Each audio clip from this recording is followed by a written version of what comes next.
That's all right. Go back on October 7th.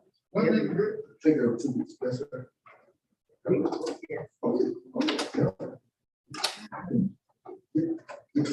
Circle next thing. Yes, that's how they got technology got it. In 2 weeks, you can make that. I was amazed.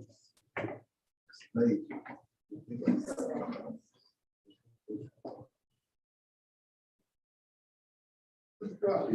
6 o'clock. It's now 6 o'clock. They're like called September 20th. September 20th, 2022, Fairfield County School Board regular meeting to order.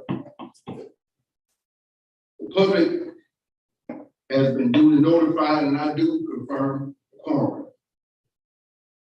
Chair would like to entertain a motion to go into executive session for personnel reasons.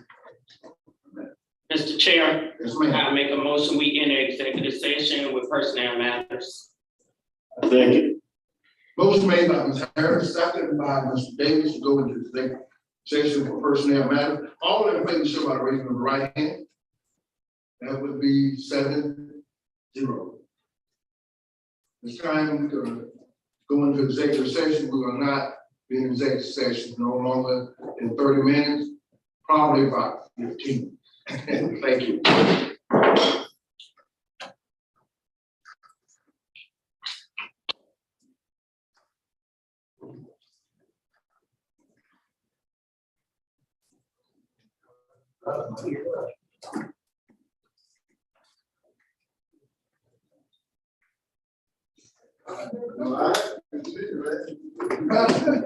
So you wouldn't know when you got that email.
Other issue. During the first issue.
There's two HDMI, so you have to cycle through the other one.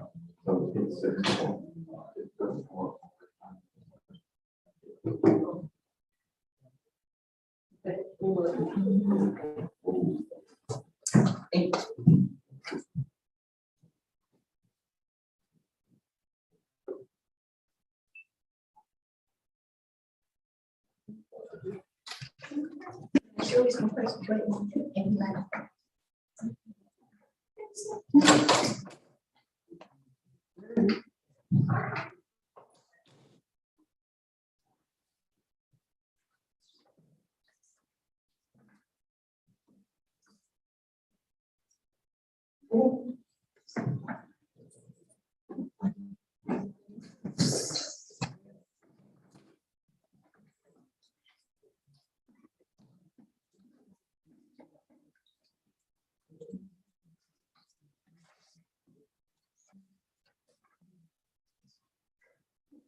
That'll be a cold word.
Don't do it.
Entertain a motion to come out of executive session, no action. Mr. Chair, Yes, ma'am. I make a motion, we exit executive session, no actions taken. I say.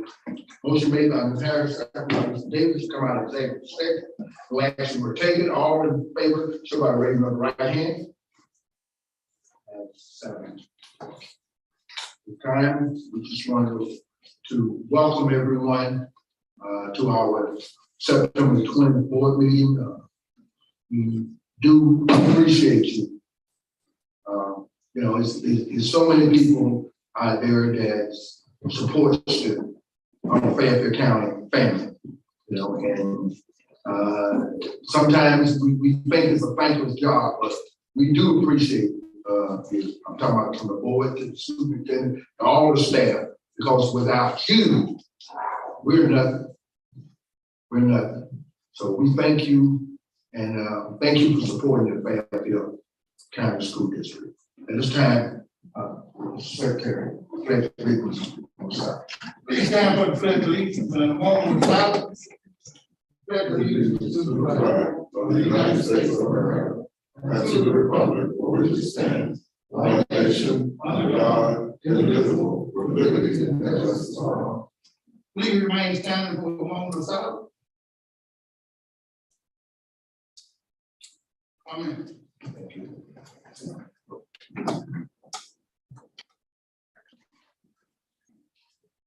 Time, we get a motion for approval of the agenda as stated.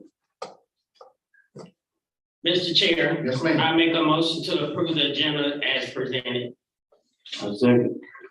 Motion made by Ms. Harrison, second by Mr. Davis to accept the agenda as presented. All in favor, show by raising the right hand. That would be 7-0. This time, we have, public comment. You don't have any. Thank you, sir. This time, presentation recognition of the 2022 assessment update. Update.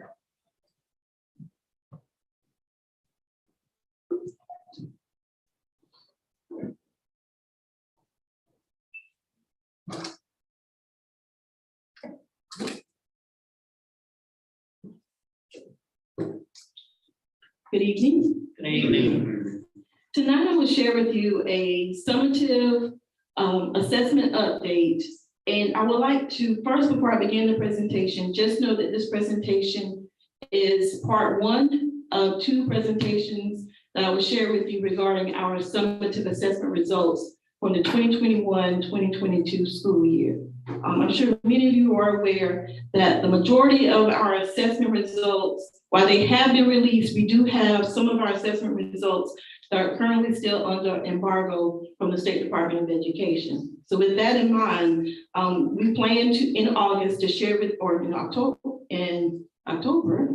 to share with you the SAT results, our 2022 graduation rate, along with our school and district ratings. And that will be shared with you in October. And the embargo will be lifted for these results on October the 13th. And so, of course, that is prior to our board meeting taking place in October. Now, the first set of data that I'd like to share with you is our dual credit. And these are the percentage of students that have passed dual credit courses that were that our students from Fairfield Central High School had the opportunity to take. Our students earned a total of 363 college credits. And of course, these college credits were free. And we had students had the opportunity to take courses related to American government, anthropology, art 101. We even had students had the opportunity to take nursing 115 along with a freshman seminar. And we were very, very pleased that our students continued to have success taking dual enrollment courses. And as you may remember, that these are courses that students earn both college credit and also earn high school credit. Now, our end of the year, our end of the course assessments are here for you. Our end of course, this chart represents the percentage of students who passed Algebra 1, Biology 1, English 2, and US History. Now, from 2021 to 2022, we saw growth in the percentage of students who passed the end of course assessment in Algebra 1. In 2022, we saw students earn 62% of those students pass the EOC in biology, whereas in the previous year, it was 51%. So we're pleased with the 11% gain there in Algebra 1. In biology, we saw an increase in the percentage of students who passed biology. We had 44% of our students pass the end of course assessment in biology. And we also saw students, the percentage of students who passed the US history exam also increased from 34 to 46%. And I'm especially excited because we almost made it to 50% in US history, but we are excited about the progress, the 12-point gain there with US history.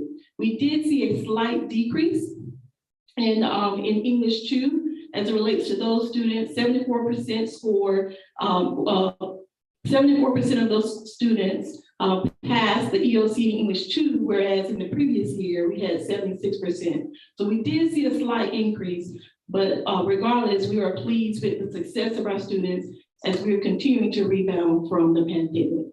And of course, this data represents, or the percentiles represent all of the students in Fairfield County who took an end of course assessment. Now we're switching gears to our elementary students. SC Ready is a summative assessment that's given to students in grades 3 through 8. And in ELA, we saw an increase of 7 percentage points.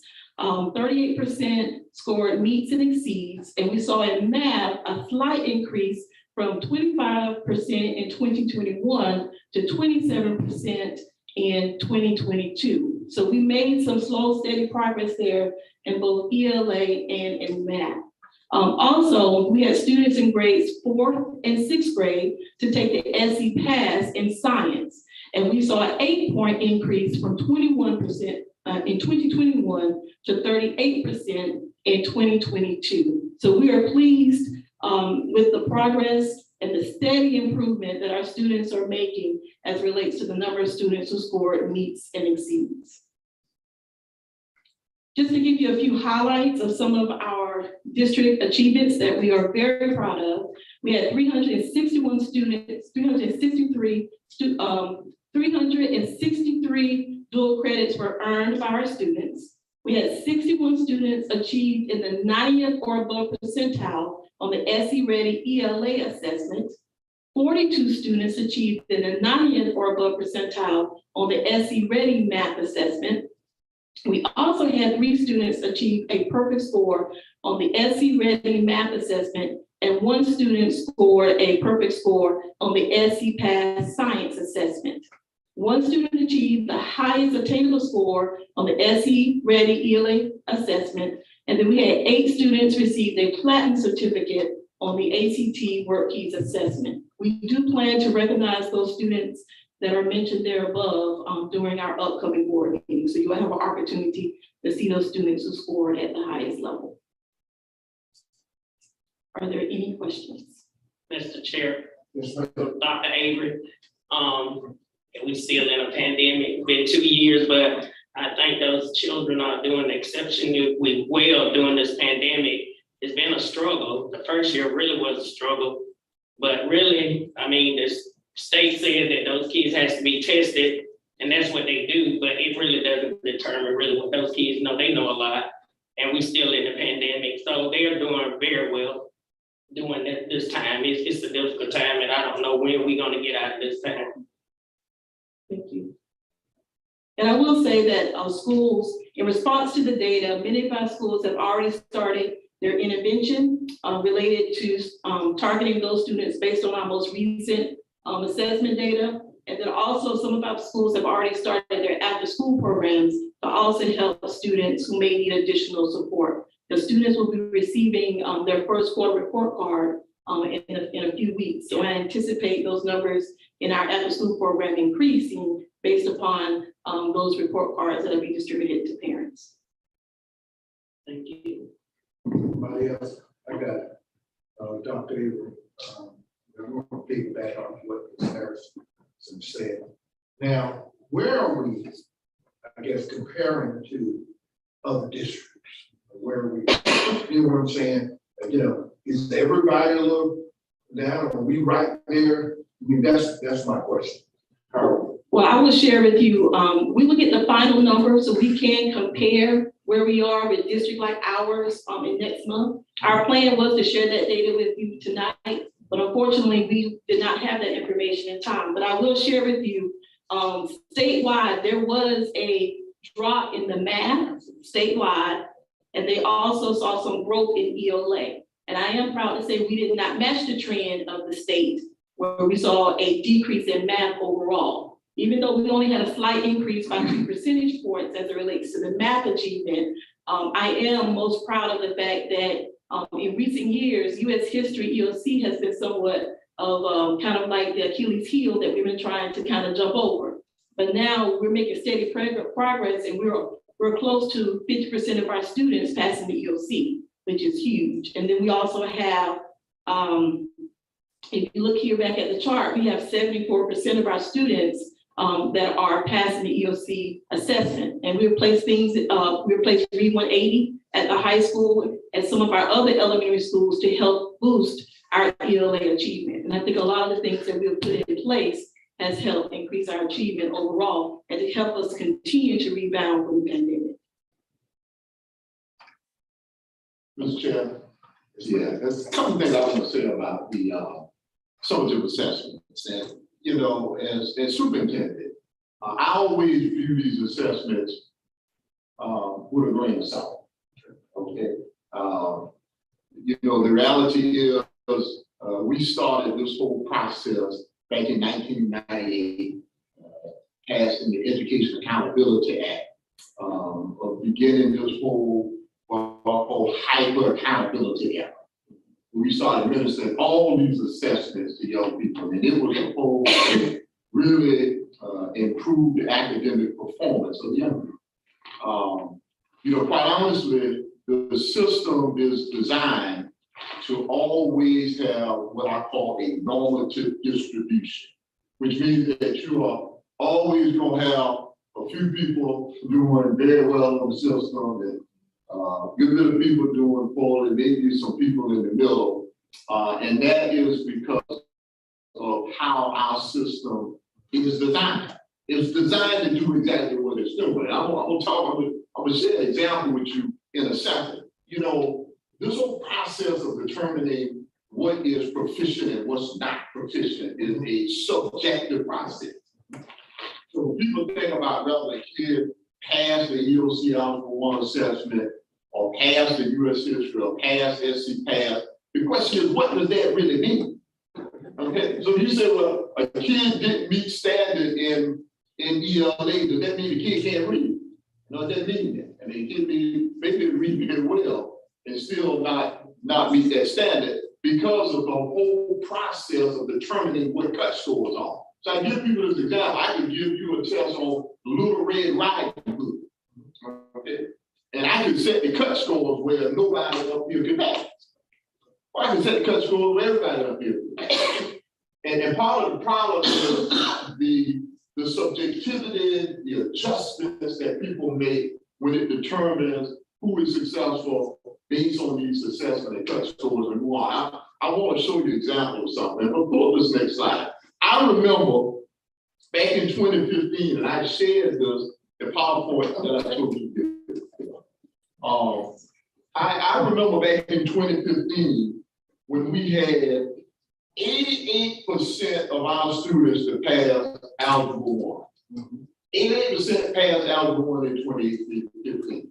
And obviously that was something that we celebrated. A lot of schools were doing relatively well back in 2015. And then in 2016, the state said, we're gonna need to make adjustments to the performance standards. Okay. Now, the reason they said they needed to make adjustments, they said, well, due to several factors, South Carolina Department of Education needed to reset achievement standards on EOC Algebra 1 and English 1 tests.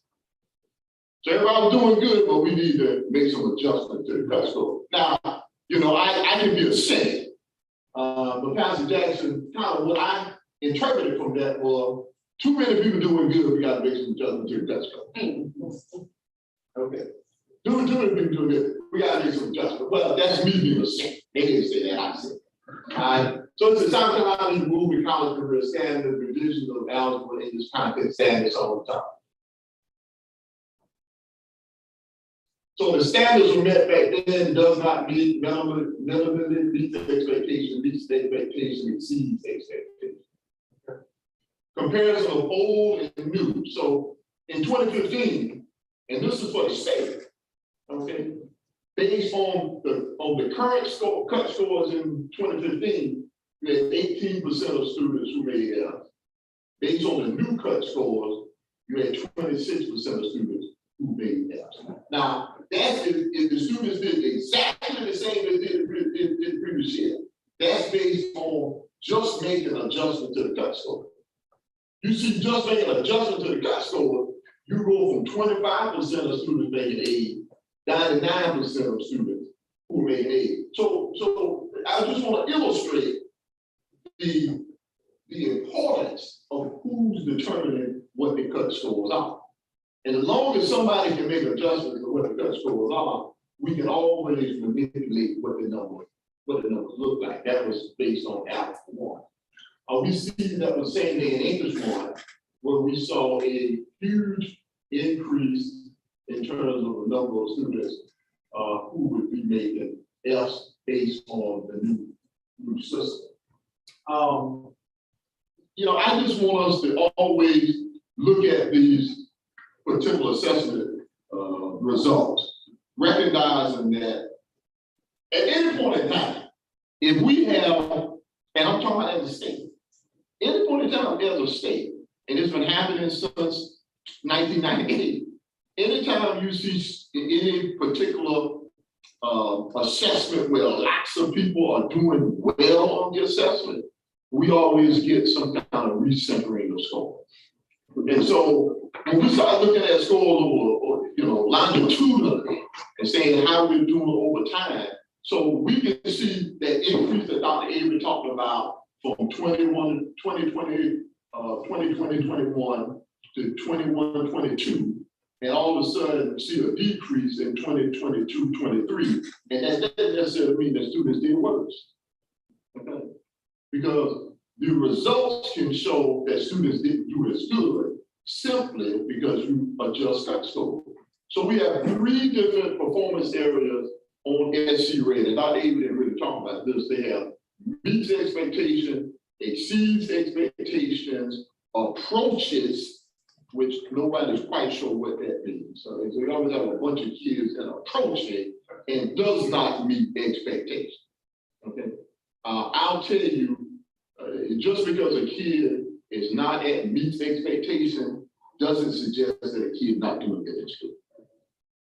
Just because you found a kid who wasn't part of that 62% who didn't make a successful school in Algebra 1, doesn't mean that there's a kid who doesn't understand Algebra 1. We have to operate within the system that has been developed, but I have a healthy sense of skepticism relative to the system that has been developed. Okay, I don't say we ignore it. The principals and instructional staff have to acknowledge it. We have to deal with it. But it is extremely flawed from my perspective. And so I just wanted to give you a quick snapshot, summary, and explanation of simply how this works. And this whole bookmarking process, when they determine even what meet standard is, the bookmarking process means that if all of us took an assessment, then we would come together and come to consensus on how many questions somebody would need to get right in order to meet standard. Now, when you think about that process of bookmarking, it can vary depending on who are the people who are determining how many questions you need to get right to meet standard. Okay? So one group of people say, well, you need to get out of the 15 questions, you need to get 9 right to meet standard. Somebody else might get 12 right to meet standard. So it's not as objective as a process as I think sometimes people think that it is. Okay. So to answer your question, Mr. Miller, you said, how are we doing as a state? Part of my cynical nature says that there are some forces who are always going to want to rally beat the drum that South Carolina students aren't meeting standards. We're going to always set standards where you have lots of people who don't meet standards. And I'm going to give you an interesting tidbit.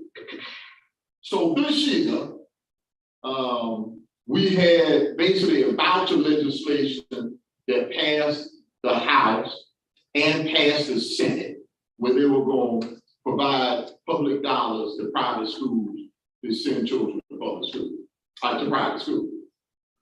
It did not come out of Congress, it came out of Congress committee, but it didn't pass the Senate because one senator insisted that those private school students who were going to receive that money had to take these same assessments.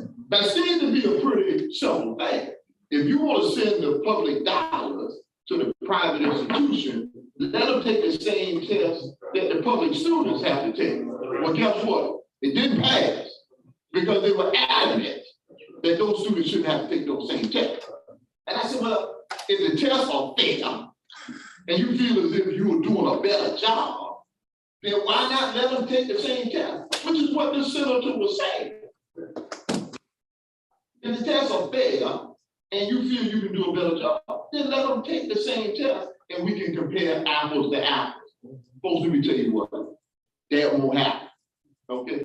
Because it's easy to set these cut scores in a manner that you have lots of people who are unsuccessful. But when you start doing that with these institutions who say they can do a better job, then they're going to experience the same thing public school students are experiencing. And that they don't want to happen. Okay? So I said the whole time, if you think the tests are fair, you think that others can do a better job, then give them the same assessments that we're giving our students, and then let's see what happens. Okay? Let's see what happens. Yes, sir, Pastor Stan. I just take a little bit of issue with just one thing that you said. Yeah. I disagree with you when you said that you are a cynic, you are a realist. That's so cool. You know what I'm saying? That's the way it is. Ain't no cynicism about that. That's just the way it is. Straight up.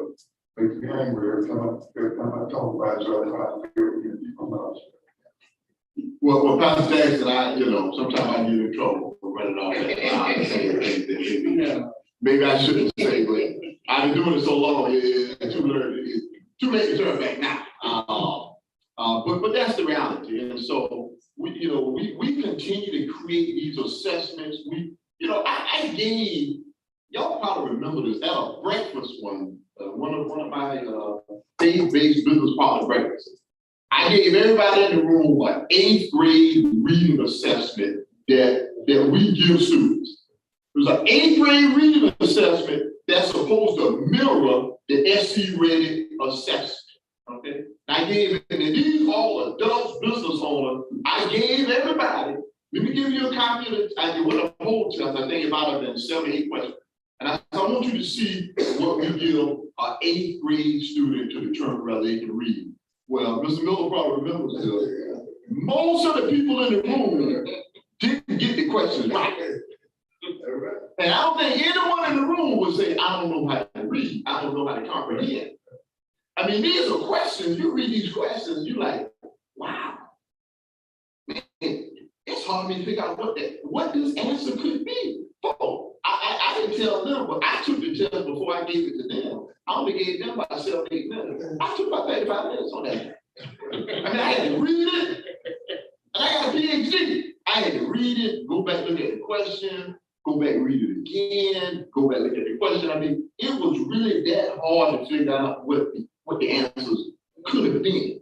And so even when people say, well, that means kids don't know how to read, well, you look at the questions that they have, you can be a very good reader. You can read with comprehension, but they ask questions that are really so complex, and I think intentionally kind of misleading. I don't really know what they intended. Okay, I mean, if the intent is really to determine whether someone can read, then you don't really need to do all of that. Okay, so in many instances, I think they are designed, and I'm gonna finish with this point right here. We can never forget that testing is a multi-million-dollar industry. This whole idea of creating assessment is a multi-million-dollar industry. And so as much as people say it is about seeing students progress, it's about making money for a lot of people. Okay? And so you always have to get us to constantly chase these assessments. I said in an Education Oversight Committee meeting that we started this in 1998, and it was supposed to be the answer to improving achievement in South Carolina. We are now going on 24 years later. I ask you, what have we accomplished?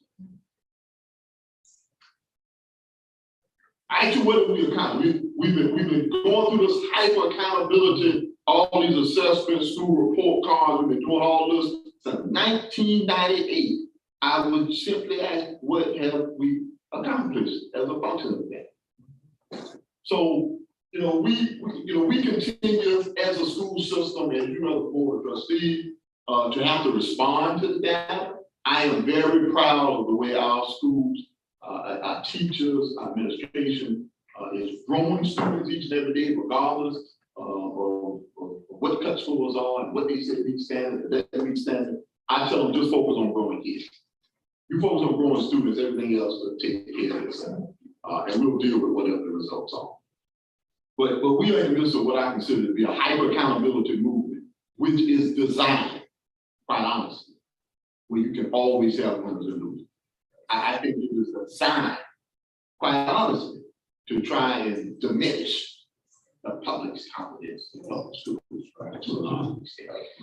Okay. And so, anytime, I keep hearing, well, we only have a third of the students meet standards. We only have 40% of the students meet standards across the state. That's how the system is designed. That's how it's designed. So, that's my little rant, for the day when we start talking about assessment.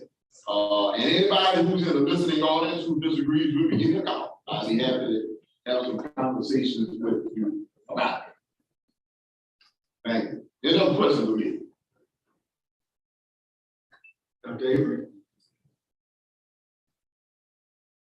Thank you.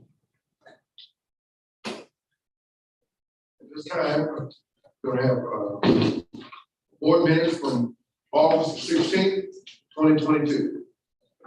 Motion? Mr. Chair, Yes, I sir. make a motion, we accept the superintendent recommendation to approve the board minutes from August 16th meeting. Second such motion. Motion made by Ms. Harris, second by Dr. Harris.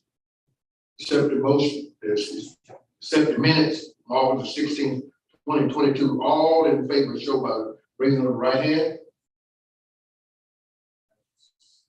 7, thank you. This time, we're gonna have our superintendent report, Dr. Green. I'll talk so much there, Mr. Miller. I'm gonna try and keep it short. I'm gonna try my best. First of all, town hall meeting coming up September the 29th at 6 o'clock, live on Facebook. We usually do town hall meetings in person, but now we're doing virtually and we've been getting much more participation. Please join me.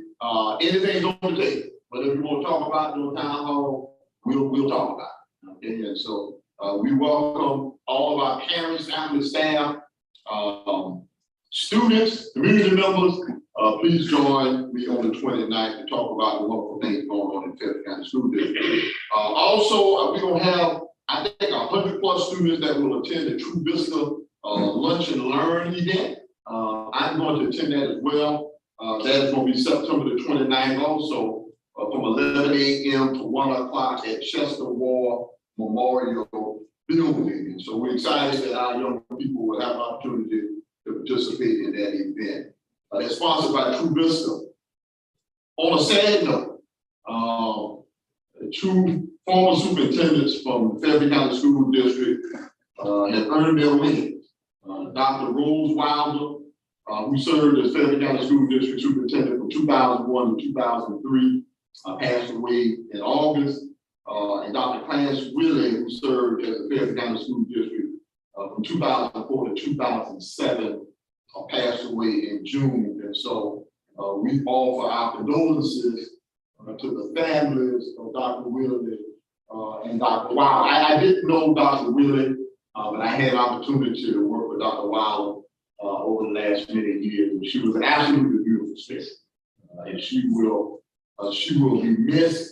Has been an absolute giant in the field of education. I just found out after Rose's passing that Rose was the first Black female superintendent in South Carolina since the Reconstruction era. Wow, that's some history. Rose, when she became superintendent of schools, became the first Black female superintendent in the state of South Carolina since the Reconstruction era. And as long as I've known her, I never knew that. So that is some absolutely remarkable history. Let me talk a little bit about COVID-related absences. You probably remember last year and the year before that, if someone had a COVID-related absence, meaning that they came into contact with COVID-19 as a function of their employment, we covered those absences. We had not made a determination as to whether we were going to do that this year or not. And so I wanted to have a conversation with the board and give you my recommendation. I'll tell you that most of our surrounding counties are not covering COVID-related absences. Okay, and then I'm to talk to several colleagues, and most of them are not. With that said, I still am recommending that we continue to cover those absences, at least for another year. But I want to be clear about what my recommendation is, okay? I am recommending that we cover the absences. When I say cover the absences, meaning you don't have to use your days, we'll cover the days. You will need to use your sick or personal days. If it can reasonably be determined that your contracting of COVID-19 was a function of your employment, meaning that you contracted it from another student, from another faculty member or a student in the building. All right. If you tell me, well, my husband got COVID-19 and I contracted COVID-19 from my husband, that's not anything that we'll cover. Okay. If you tell me I went to a family reunion, that's not anything that we'll cover. So there is a bit of how shall I say, subjectivity that we're gonna have to, do some investigation and really look at. And we're gonna be very generous in how we evaluate. But it's gonna need to at least reasonably be determined that you came into contact with COVID-19 as a function of your employment. So for example, all right, if I work at the school and then the teacher in my department contracted COVID-19, and I was with the teacher, and then I later contracted COVID-19, it can't be determined with 100% certainty that that's how I contracted COVID-19, but it is reasonable to assume that I did by coming in contact with the teacher. We would cover those particular days. Okay. So I just want to be clear, my recommendation is not that we cover all COVID-related absences, but that we cover COVID-related absences that could be a function of your employment. Now, any questions about that? When you say that, on one hand, that the folks that maybe contacted COVID through somebody else in the school, but if you did, then what's the alternative? You have to use your sick day. Yeah, you have to use your sick day. That's right. Okay, you have to use your sick day. So not that we tell you have to work, we just tell you have to use your sick day, not the district gonna cover. Okay. You said as a consequence of employment. Yeah. They attend the conference. I can work with, I can go with a conference. Yeah, I can go with conference. I didn't really think about the conference, that's good, because I know some other things I'm not thinking about that, but and conference would be a function of your employment. Right. Yeah. And so folks, I readily acknowledge making this recommendation that there are lots of gray areas. Okay, I readily acknowledge there are lots of gray areas, and I'm quite sure HR is excited that I'm handing them all these gray areas. Okay, I know they are. Okay, but I feel as if it is an appropriate thing to do, at least for this last year. I'm not saying so we're gonna continue, but we're gonna make a recommendation this last year. I told Mr. Miller that I talked to several colleagues, and not one of them told me they were doing covered COVID days. Nobody talked to me were covered COVID days. So we are probably the exception to even do what we're doing. So unless there is an objection, it's not an action item. Unless there's an objection, I assume everyone is good with moving forward with our recommendation. All right. Fall sports are in swing. We got tennis going on. We got football going on. We got volleyball going on. All of our young people are doing an absolutely wonderful job. I almost had a heart attack at the football game this past Friday night against Key. We were up by 20 with 4 minutes left, and found a way to win by 6. I mean, that was almost like impossible to happen. With the ball, man, we were up by 20 with 4 minutes left and the ball. Okay, but we still held on to win the game. Tennis is traveling to Columbia High today. I think volleyball may be on the road as well. When you get an opportunity, please go check our young people out. They are working hard, doing an excellent job. And cross country, I forgot to mention cross country. We have an absolutely phenomenal cross country team. I attended the meet that we had there about a week or so ago.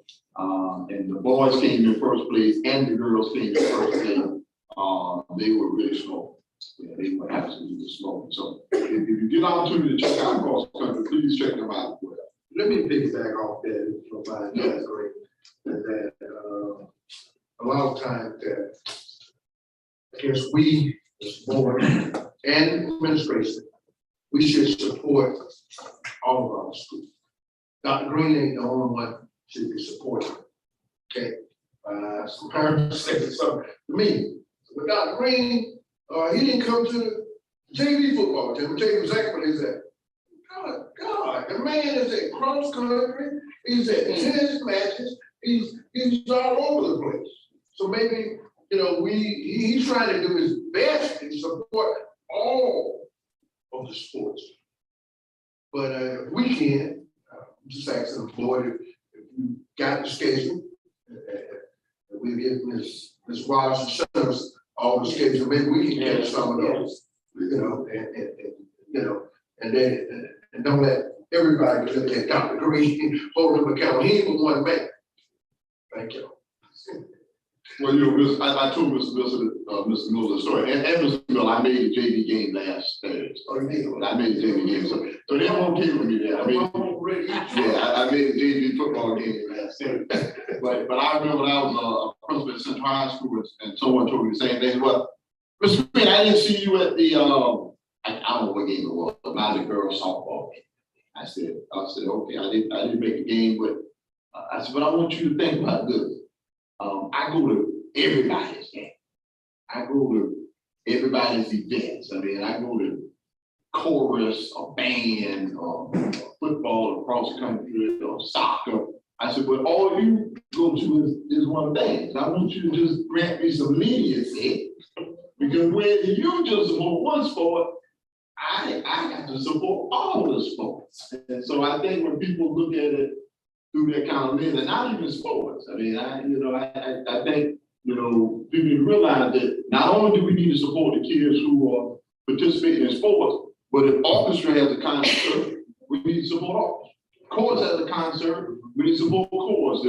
If the drama department has a play, we need to support them. And so, there are lots of kids to support. And I think we need to be committed to support all of them. Because, I can tell you, I kind of joked about it when I said that to a parent. But you're going to have people who go to a JV football game. Okay? How many people go to tennis? Probably the parents in Mississippi. How many people go to cross country? Okay?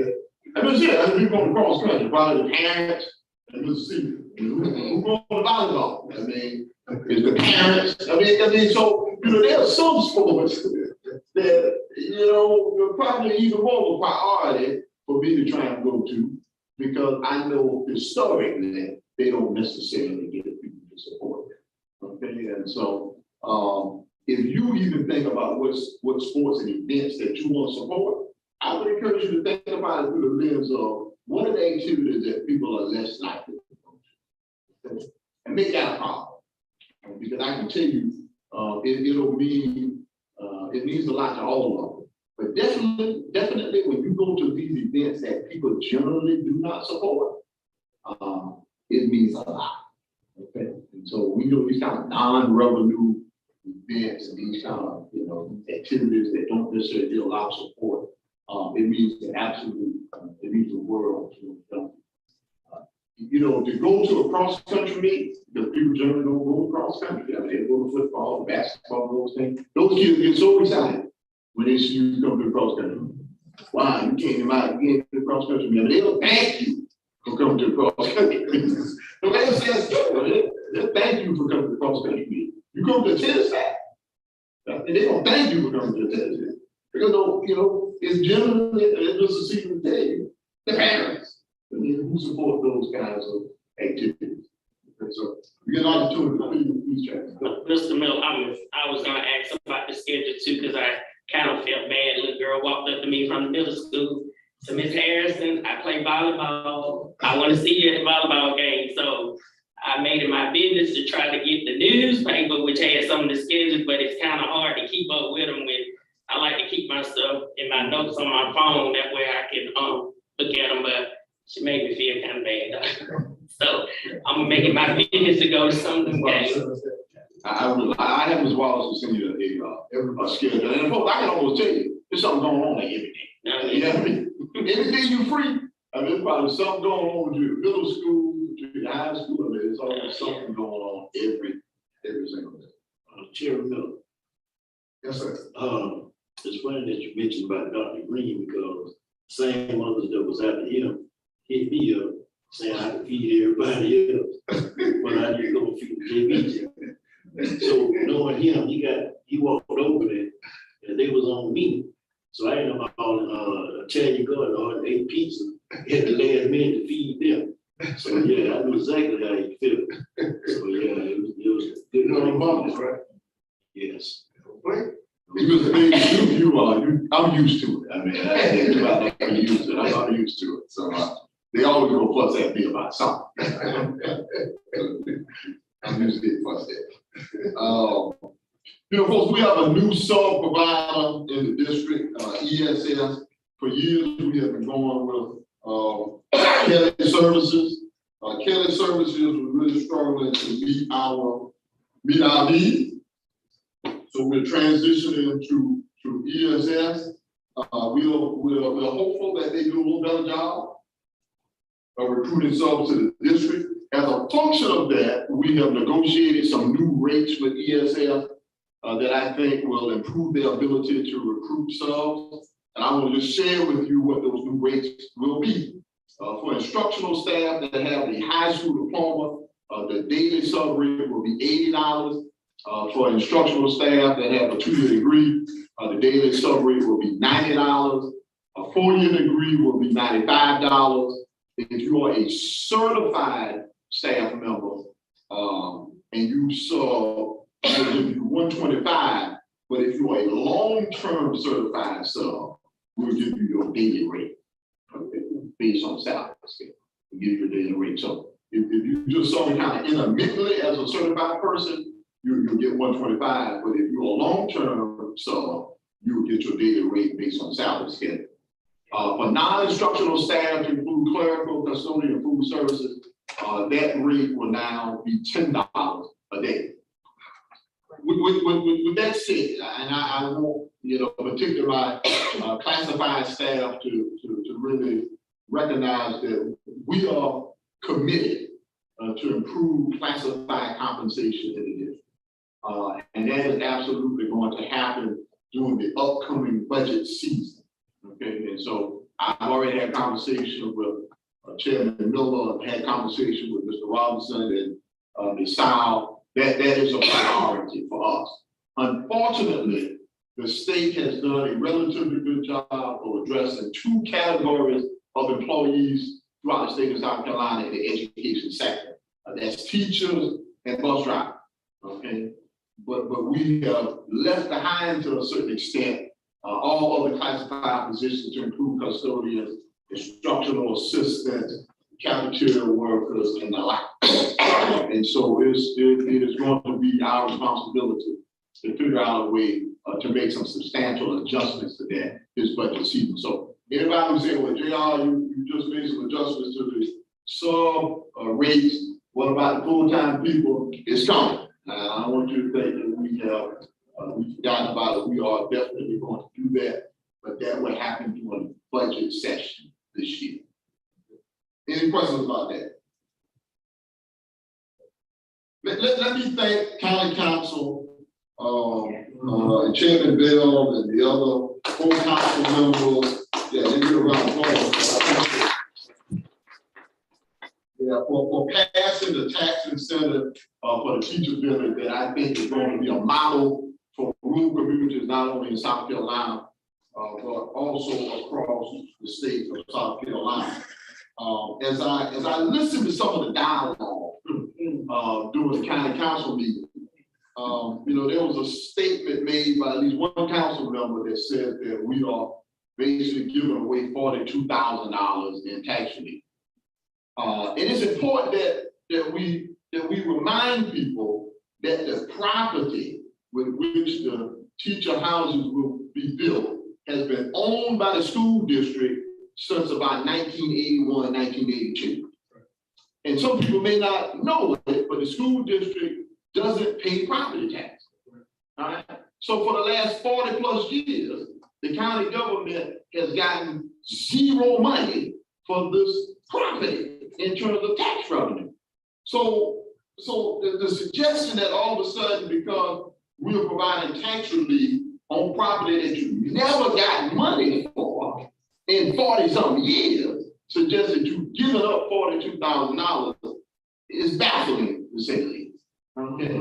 And so anybody who has questions about, the impact of providing this tax incentive for the teaching housing project, it is important to recognize if the teacher housing project didn't happen and the school district continued to own this property for another 100 years, the county government would get zero money. We get zero money. And so if we never did anything with this 98 acres of land and never built a teacher housing project, the county would get zero money. Okay. And so the suggestion that all of a sudden the county is giving up $42,000 is simply baffling. It's because the county isn't getting any less than it's ever gotten. Well, I'm saying ever gotten, but in 40 plus years, and actually we'll get more than they will have ever gotten. Okay, because anything is going to be more than zero. Okay, this ain't going to be more than zero, but you got no money for that. And the other thing I want to address, because there was a question asked and no one really knew how to respond to it, was will teachers from other institutions other than the Fairfield County School District be allowed to stay in the teacher housing development? And I want to be crystal clear. The foundation, I'm speaking as foundation board member, the foundation is committed to providing opportunities for people who are a part of the Fairfield County School District. It is a Fairfield County School District Education Foundation. Okay? And so obviously their mission is to help recruit and retain qualified professionals for the Fairfield County School District. If we had a surplus of units after we have served the Fairfield County School District employees, then obviously we will be open to entertain overtures from people who wanted to reside there. But our priority, absolutely, unapologetically, has to be the Fairfield County School District. And so, it bothers me when some people try to create some unnecessary controversy, this kind of divide and conquer. Yeah, I mean, look here. This is an initiative that Fairfield County School District Education Foundation is pursuing. Obviously, it is to serve the Fairfield County School District employee. And so, as much as people were trying to divide us and create these false controversies, we will not allow that to occur. Okay? We don't have any issue with Richard Wynn or Midland STEM. We wish them the best. But we aren't going to let someone try to create some kind of controversy that somehow this teacher initiative pits us against them. Doesn't pit anybody against anybody. It's the Fairfield County School District Education Foundation to serve the Fairfield County School District. Point blank. All right. So I felt compelled to address those 2 points. When you reiterate Dr. Green on the members of the Fairfield Education Foundation? Yes, sir. Oh, yeah. We were, all the things that they did. Oh, my God. And so, the Fairfield County School District Education Foundation board members, when you talk about a selfless job, Mr. Miller, I mean, that's probably the definition of a selfless job, because you kind of in the background working to make things better. You don't get compensated at all for being a foundation board member. And not only do you not get compensated, the expectation is that you contribute to the foundation. Okay? And so if you serve on a foundation board, the idea is that you write a check to donate to the foundation each and every year. And I am almost sure, Mr. Miller, that we have been at 100% contribution with every board member on foundation. So every single person who serves on the foundation has been writing a personal check to support these scholarships that we've been given every single year. And so when I hear people, and I said this meeting or two ago, that people kind of question and criticize people who serve on a foundation board, I mean, that is absolutely absurd. To question and criticize someone who is donating their own time, who is donating their own money to improve things in our community, to contribute to scholarship for our students. So, yeah, people who serve on the Fairfield County Education Foundation Board, and I hate to start calling names, because I know I forget somebody, but they are doing an absolutely remarkable job, and we absolutely thank them for their service, because it is nothing more than service, folks. Okay, so anybody who thinks that serving on the foundation board somehow benefits you at all, the answer is no. Serving on the foundation board doesn't benefit you at all. If you have to drive up here 100 times for 100 meetings, nobody's gonna give you a quarter. Whatever you have to do, you do that as a strictly out of the goodness of your heart, kindness of your heart, because you want to see your community improve. It bothers me, Mr. Miller, when some people try to criticize the members of the foundation board, when all they're doing is sacrificing their time, their talent, their resources to pour in our young people. Come, they want to divide. That's what they want to do. They want to divide. We're together, we're family. Well, you know, Mr. Miller, I'm gonna say this, and as I said, I appreciate County Council for doing that. Because as we talk about improving as a community, it'll take the efforts of us all to be the best community that we can. Okay. And you know, it bothers me when people just try to create false controversies, just so you can try to pit people against one another.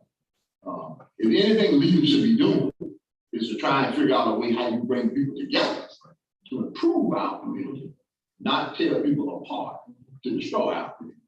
Okay, and so absolutely, I think we should always speak when that appears to be a motive of anyone who suggests that they are leaders in this community.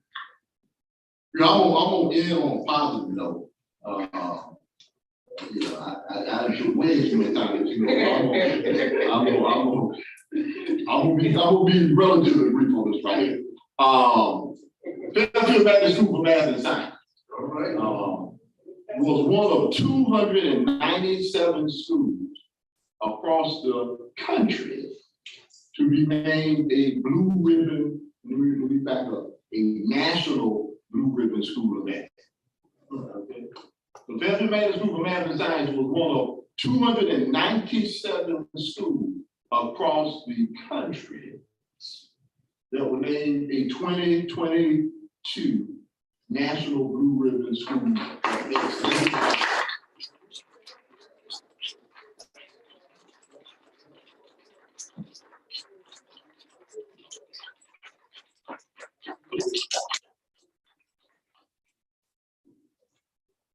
And so that is something that we are obviously extremely proud of.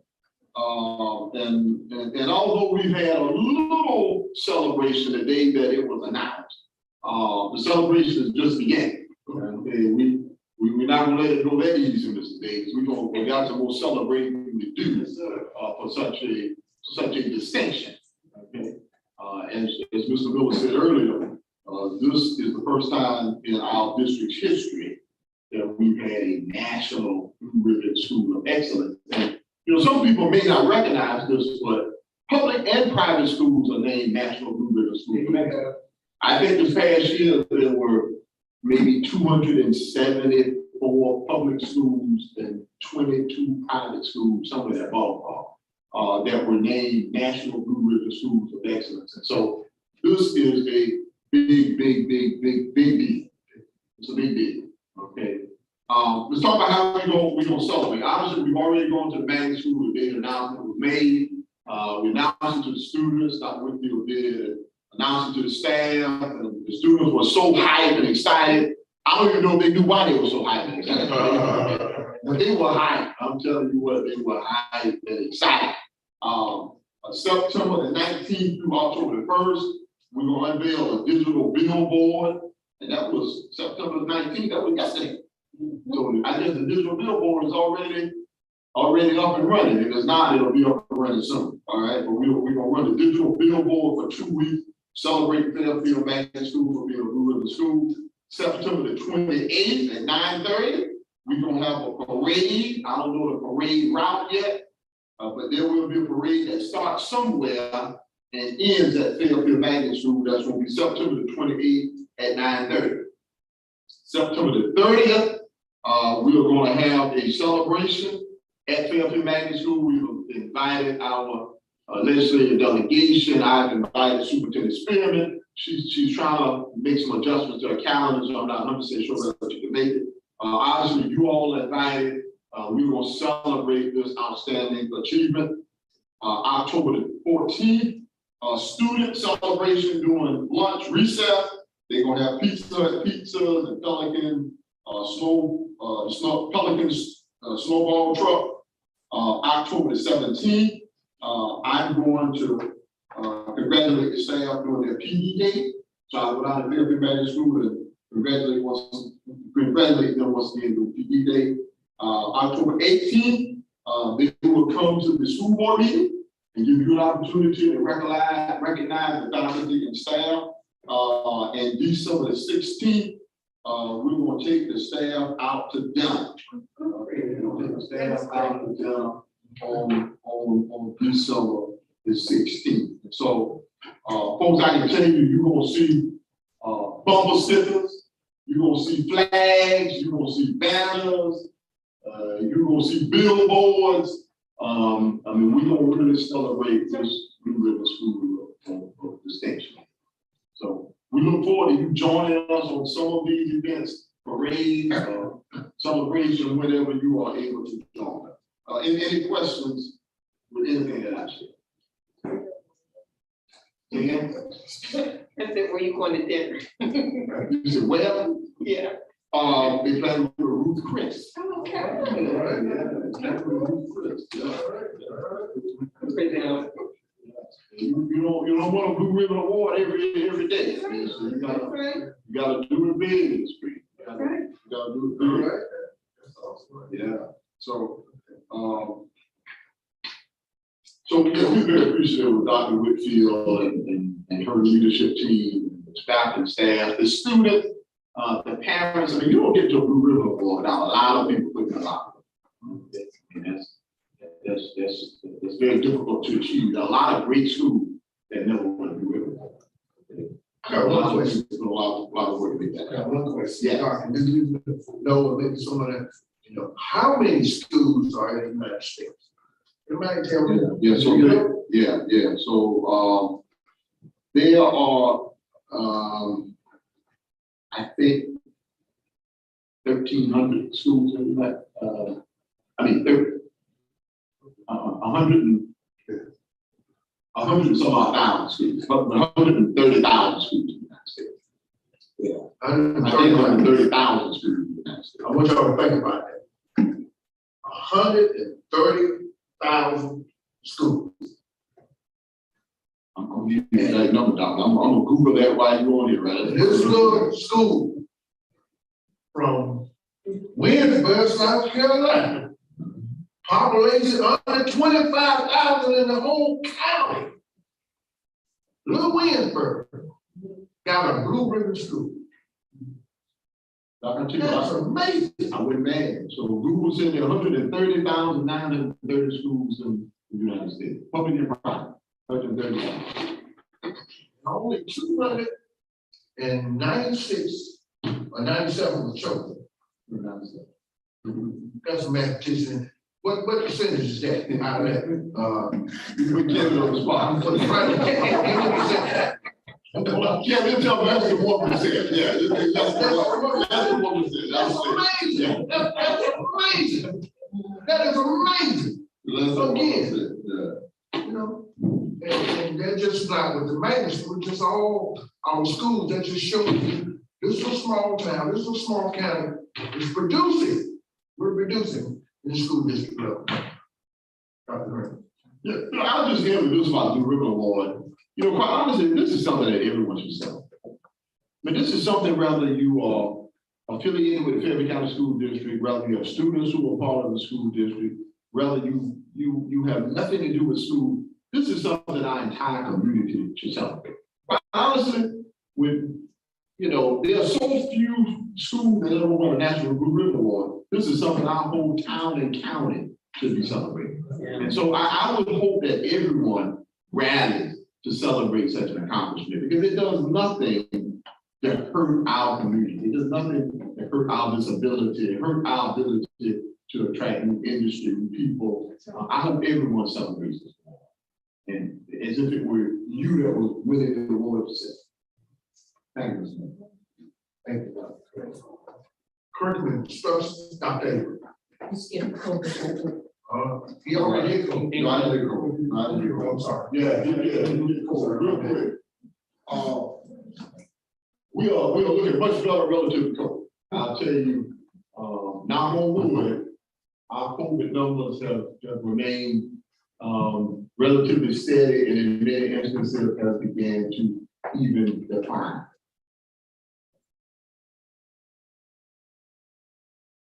Now, Mr. Stevens, as soon as I say that, everything will go haywire. Okay. But right now, we feel very good about how things are going relative to COVID.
All right, student cases for September 12th through September 16th.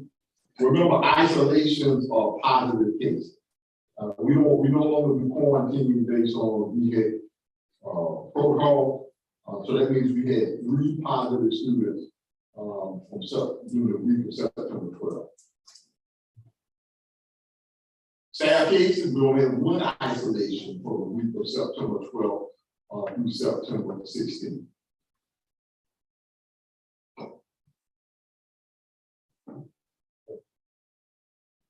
And that just gives you a breakdown of where those cases occurred, 1 at Fairfield High School and 2 at New Elementary School, in terms of the student cases, and 1 at recorded list in terms of the staff cases. So as you see, knock on wood, our COVID numbers are looking very, very good. Any questions about COVID-19?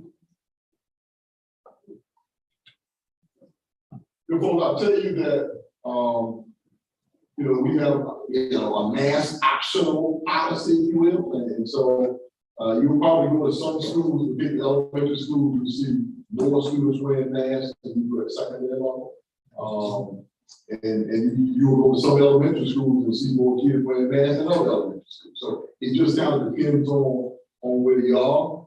But nonetheless, regardless of how well or how committed people are to those kind of protocols, Alamo School. And so we were very excited.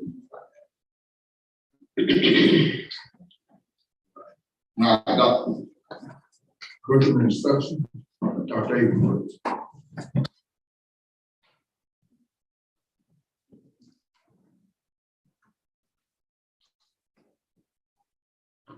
For your approval, which is the only item under CNI, is the approval of the 2022-2023 instructional materials. And this is for adoption, which is our second pre-order. And before you, we have a list of instructional materials, which are our textbooks for anatomy and physiology, astronomy, earth science, environmental science, marine science, physical education, psychology, sociology, U.S. government, and U.S. history and constitution for your approval. All right. Can we get a motion? Mr. Chair, Yes, ma'am. I make a motion, we accept the superintendent recommendation to approve the instructional materials district selection recommendation for the adoption for the 22-23 school year. Thank you. Second. Second by Davis. To. Again, wait for the bad, very quick one.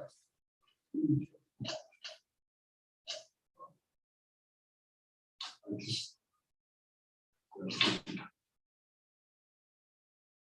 just want to accept the superintendent to approve the textbook for the 22-23 year.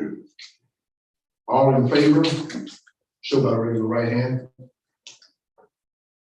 That will be 7-0. Thank you. Thank you. Mr. Robson. Good evening. Under Operations and Finance, this evening you have the finance report for the month of August 2022. There's nothing really out of the ordinary, unusual about this report. It's just submitted for your review and information. Any questions, Mr. Robinson? Thank you, Mr. Robinson. Human resource. So.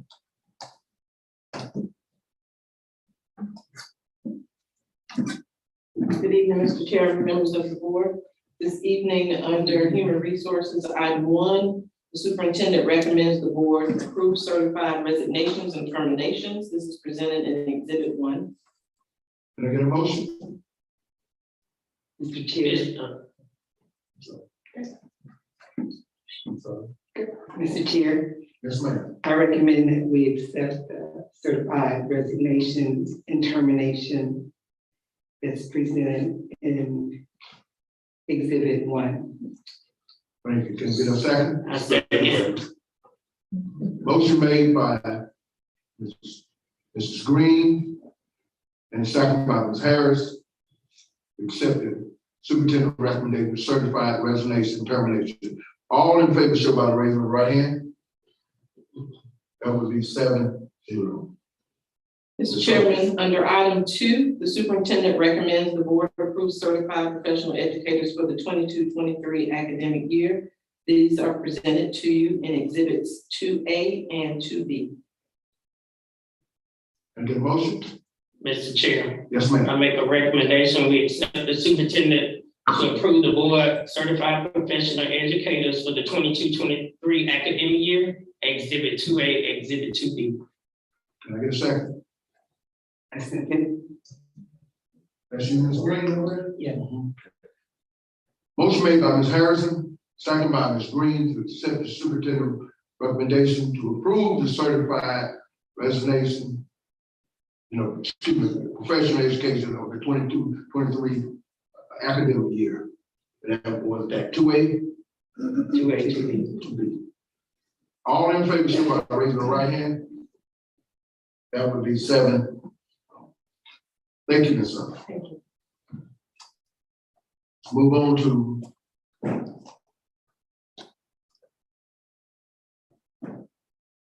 board chair report. And just me piggyback a little bit off of Dr. Green's, blue ribbon,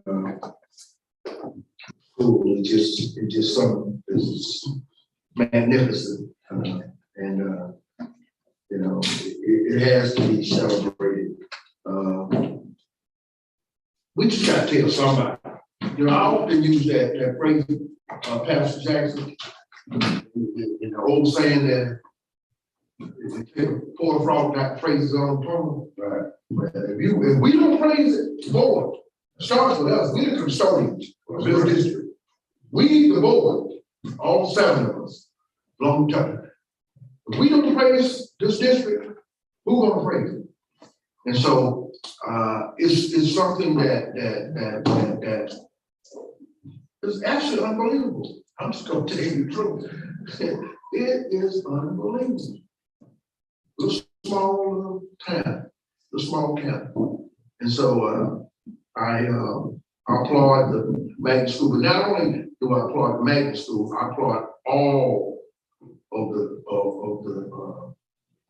the schools, as well as the community. So it takes a village, as they say, to raise a child. It don't just take mom and daddy, uncles, pastors, and everybody. So let's celebrate. Anybody got? Mr. Chair, Yes, ma'am. I always like to highlight our former students. Yes, ma'am. I don't know if you remember Mr. Brian Mobley. I think he graduated 2005, 2006. But he came by my salon to visit me. He was in town. I was so excited. He was like one of my babies in school, but he's moving where he's already moved to Washington. He's an adjunct instructor in first year advisor at American University. He's also a member of the Winthrop University Alumni Association Executive Board and the Black Alumni Council. He is really an exceptional young man. I have followed him all through school and through college, and he's doing very well. And I just like to highlight our former students that graduate from Fairfield to let people know we do turn out some exceptional students in Fairfield. And also Miss Cheryl Weldon is having a Littlewood walk. It's October the 8th. It starts at 8 o'clock on 321 bypass with an ODSS office there. And they're gonna walk to the courthouse. I don't know what time it ends, but the walk actually starts at 8 o'clock. Thank you, Sam. And, I'm sorry. And also, Miss Eliza Boyd is having her first cancer event, which is next Saturday, the same time as right around the clock. But it's at 3 o'clock at Monticello Lake. So it's a cancer event. Sammy Cornelius and them band will be playing. They'll have food out there. You can bring your lawn chairs, listen to the music, and she's also accepting a donation for the cancer event. Thank you, Sam. Any more? Yes, I would like to thank our county council as well for following up and doing a third reading on our teacher village. And I didn't realize that we are actually one of a handful of villages, actually. I mean, I think there was one in Newark, New Jersey, and Atlanta's trying to start one. So we're in the first handful, and that is really, it's going to be so beneficial for our teachers. Me being a teacher, saving rent as well as distance to and from school, it's going to encourage our retention rates. I really believe that. I also would like to give a shout out to our teachers and students for increasing at the end of the year scores, as well as the SC Ready. I think that that's excellent, and that's showing that the teachers and children and our parents are all working together for that subjective test. But it's showing that they're trying hard. I also would like to recognize our National Blue Ribbon School. That's outstanding. We're doing things. We're shaking it up, and we're going to be noticed. Wow. Anybody else? I would like to, and I was using the phrase, poor frog, not very frog. Well, our superintendent daughter, she's at the White House. Now, you don't want to talk about what I'm gonna talk about. Okay, I'm gonna talk about it. You know, young lady, it's just an outstanding achievement to be around the president of the United States. Is that it? Because I'll get them mixed up. I know the one taller than that's small. Okay. Yeah, you know what? One taller, you know, sure. But at the same time, I mean, you know, it's just a great achievement. You know, just think about that. You know, little girl come from Little Wind, girl, up in the White House now. Think about that. Outstanding. Outstanding. In saying that, Dr. You want to say something? No. I do need to let you know this. So I went to my grandson homecoming in Review, and they sent a letter out, you know, you can tailgate. I've seen them 4 or 5 people out there tailgating. I told my grandson, let me tell you, Fairfield gonna be lit. They Grandma, what you talking about? I said, you saw it last year. We gonna be lit. They had about 4 or 5 people out there tailgating. I said, y'all need to come on the Fairfield. So don't forget about the tailgate, October 21st. We already got our spot. Went for a high class 8-5. I'll come out and get some fish again. Oh, they talked about you. Still guilty. I know Dr. Green want me to cook some fish for him. That's right. But no, seriously, you know, my daughter really watched. I got to watch it. But yeah, we are proud of it. So she was fortunate enough to be selected at the White House in turn. So I talked to her, you know, every couple of days, just about the experience and you know, after being there for a couple of days, she went to the first press conference with President Biden. I told her to take advantage of this opportunity, meet some people, learn some things, develop some absolutely lifelong connections. And I look forward to what she's done, to be able to come back and really talk about her experience, rather than a write-up in the post or maybe some of our current students. But it is, I think, her responsibility to not only gain something from that experience, but to share that with others. So we are proud of that. All right. Let's do adjournment. Make a motion, we adjourn. Second. Motion made by Ms. Harrison, second by Ms. Green. All in favor to adjourn? 7, thank you. I'm